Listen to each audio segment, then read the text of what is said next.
തുടങ്ങാൻ വേണ്ടിയിട്ടുള്ളൊരു തീരുമാനമെടുത്തു. കാരണം വിവിധ വകുപ്പുകളുടെ തമ്മിലുള്ള ഏകോപനം, ഫയലുകളുടെ പൊസിഷൻ, ഇതെല്ലാം വലിയ അനിശ്ചിതത്വത്തിൽ കിടക്കുകയും ഫയലുകളുടെ മൂവ്മെന്റ്സ് വളരെ സ്ലോയിലായും ചെയ്യുന്നതുകൊണ്ട് പല തീരുമാനങ്ങളും പലപ്പോഴും എടുക്കാൻ പറ്റുന്നില്ല.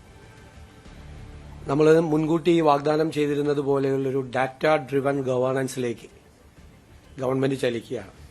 വളരെ വേഗത്തിൽ എല്ലാ വകുപ്പുകളെയും ഏകോപിപ്പിച്ചുകൊണ്ട് ഓരോ വകുപ്പുകളിലും നടക്കുന്ന കാര്യങ്ങൾ കൃത്യമായി അറിയാനുള്ള സംവിധാനം, അതാത് വകുപ്പുകളിലും മുഖ്യമന്ത്രിയുടെ ഓഫീസിലും ചീഫ് സെക്രട്ടറിയുടെ ഓഫീസിലുമെല്ലാം ഓരോ ഫയലുകളുടെയും പൊസിഷൻ അറിയാവുന്നതിന് വേണ്ടിയിട്ടുള്ളൊരു പുതിയ സംവിധാനമാണ്, ഏകോപനമാണ് വിവിധ വകുപ്പ്.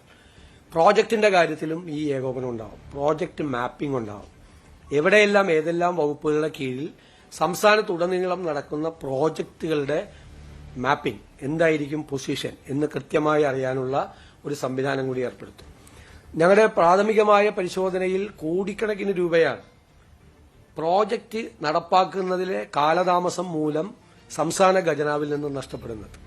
നേരത്തെ പറഞ്ഞതുപോലെ 100 കോടി രൂപയുടെ പദ്ധതി 2 കൊല്ലം കൊണ്ട് പൂർത്തിയാക്കേണ്ടത് 10 കൊല്ലം കഴിഞ്ഞാലും പൂർത്തിയാകുന്നില്ല. 100 കോടിയുടെ സ്ഥാനത്ത് 1000 കോടി രൂപയാവുകയാണ് 10 കൊല്ലം കഴിയുമ്പോൾ. റേറ്റിന്റെ വർധനവ്, കോൺട്രാക്ടറുടെ പ്രശ്നങ്ങൾ. അപ്പോൾ പ്രോജക്റ്റ് ഇംപ്ലിമെന്റേഷൻ കേരളത്തിൽ ഈ ഖജനാവിൽ നിന്നുള്ള ചോർച്ചയ്ക്കുള്ളൊരു പ്രധാനപ്പെട്ട കാരണമാണ്. അപ്പോൾ കൃത്യമായി പ്രോജക്റ്റ് മാപ്പിംഗ് നടത്തി ഒരു പ്രോജക്റ്റ് പ്രോട്ടോകോൾ ഉണ്ടാക്കി ഒരു അക്കൌണ്ടബിലിറ്റി ഉണ്ടാക്കി കൃത്യസമയത്ത് ഈ പദ്ധതികൾ തീർക്കാനുള്ള നടപടികൾക്കാണ് ഇതുവഴി നമ്മൾ തുടക്കം കുറിക്കുന്നത്. രണ്ടാമത് 2027 പത്മ പുരസ്കാരങ്ങൾക്കായി സംസ്ഥാന സർക്കാരിന്റെ നാമനിർദ്ദേശം കേന്ദ്ര ആഭ്യന്തര മന്ത്രാലയത്തിന് സമർപ്പിക്കുന്നതിന് വേണ്ടി തീരുമാനിച്ചു. സാധാരണ പേരുകൾ പുറത്തു പറയാറില്ല, ഞാനും പറയുന്നില്ല. അത് പറഞ്ഞ് അവർക്ക് കിട്ടുകയും ഒക്കെ ചെയ്യുമ്പോഴല്ല സാധാരണ അത് പറയാറില്ല. പക്ഷെ നമ്മൾ തീരുമാനമെടുത്തു പത്മ അവാർഡിന് ആളുകളെ ശുപാർശ ചെയ്യുന്നതിന് വേണ്ടി വിവിധ രംഗങ്ങളിൽ നിന്നുള്ള. പോലീസ് വാഹനമിടിച്ച് മരണമടഞ്ഞ സ്കൂൾ വിദ്യാർത്ഥിയായ ജിനിരാജിന്റെ കുടുംബത്തിന് ധനസഹായം അനുവദിക്കുന്നതിന് വേണ്ടി കൂടി സർക്കാർ തീരുമാനം എടുത്തിട്ടുണ്ട്.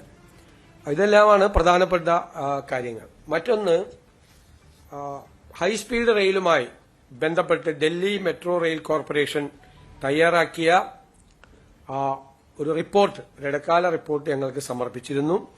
അത് പരിശോധിക്കുന്നതിന് വേണ്ടിയിട്ട് ഒരു വിദഗ്ധ സമിതിയെ ചുമതലപ്പെടുത്തിയിരുന്നു. അതൊരു ധനകാര്യ വിദഗ്ധൻ, റെയിൽവേ വിദഗ്ധൻ, പാരിസ്ഥിതികമായി ബന്ധപ്പെട്ട് പ്രവർത്തിക്കുന്ന ആൾ, അങ്ങനെ 3 പേരാണ്. അത് ട്രാൻസ്പോർട്ട് സെക്രട്ടറിയും എന്റെ ഓഫീസിലെ OSD ഉൾപ്പെടെയുള്ള ഒരു ടീമാണ് അത് ചെയ്തത്.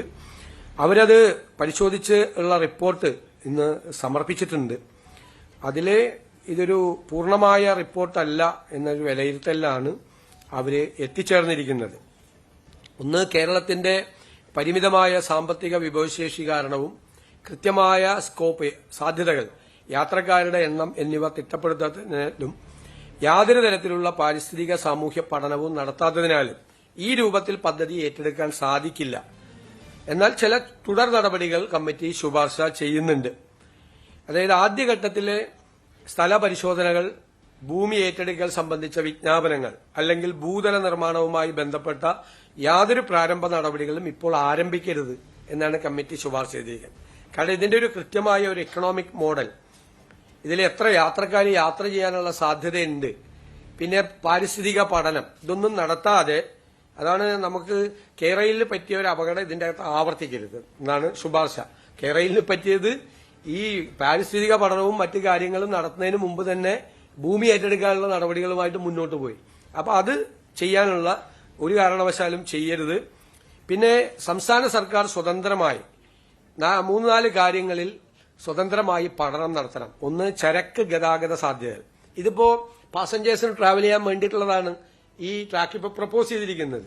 നമ്മൾ തുറമുഖാധിഷ്ഠിത വികസനത്തെക്കുറിച്ചും വിമാനത്താവള അധിഷ്ഠിത വികസനത്തെക്കുറിച്ചും ഒക്കെ പറയുമ്പോൾ ഈ ലോജിസ്റ്റിക്സ് മൂവ്മെന്റ് ഇല്ല ഇതിന്റെ അകത്ത്.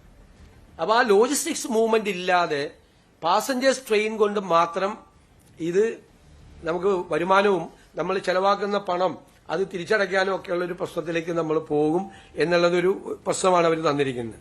ബദൽ മാർഗങ്ങൾ എന്താണ് എന്നത് വിശകലനം നടത്തണം.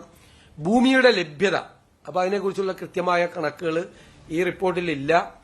നിലവിലുള്ളതും ഭാവിയിൽ വികസിക്കപ്പെടുന്നതുമായ മെട്രോ, തുറമുഖ, ഉൾനാടൻ ജലഗതാഗത സംവിധാനങ്ങളുമായിട്ടുള്ള സംയോജനം, ഇത്തരം കാര്യങ്ങൾ പഠിക്കണം എന്നാണ് പറഞ്ഞിരിക്കുന്നത്.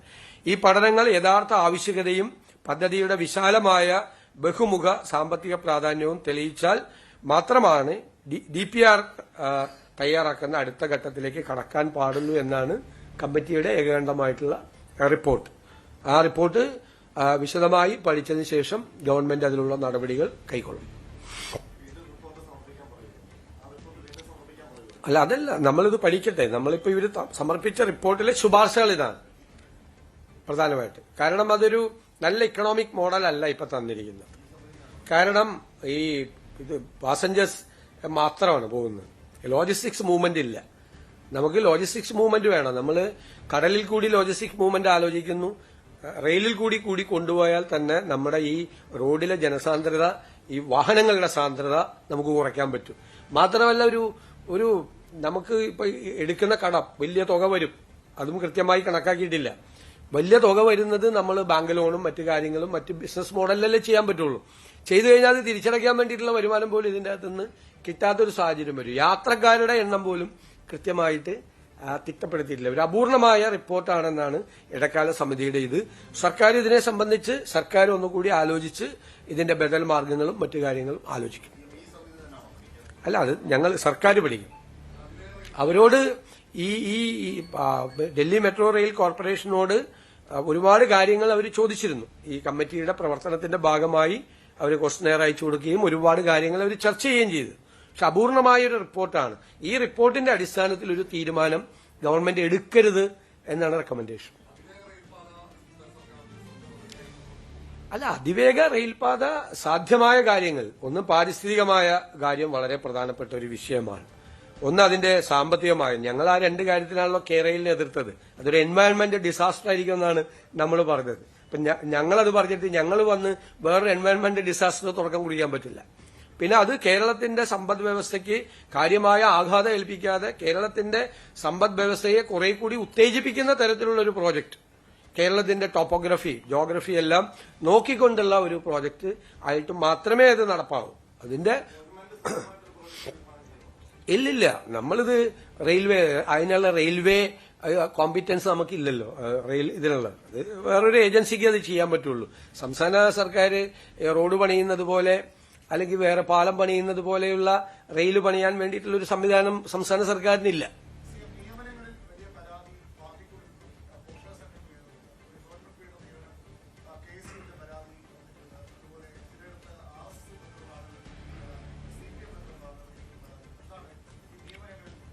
അല്ല, ഗവൺമെന്റ് പ്ലീഡർമാരുടെ നിയമനവുമായി ബന്ധപ്പെട്ട് 2 ഗവൺമെന്റ് പ്ലീഡർമാരെ നിയമിച്ചപ്പോൾ വന്ന ആരോപണം, ഒന്നൊരാൾ കോളേജിൽ പഠിക്കുമ്പോൾ SFI ആയിരുന്നു,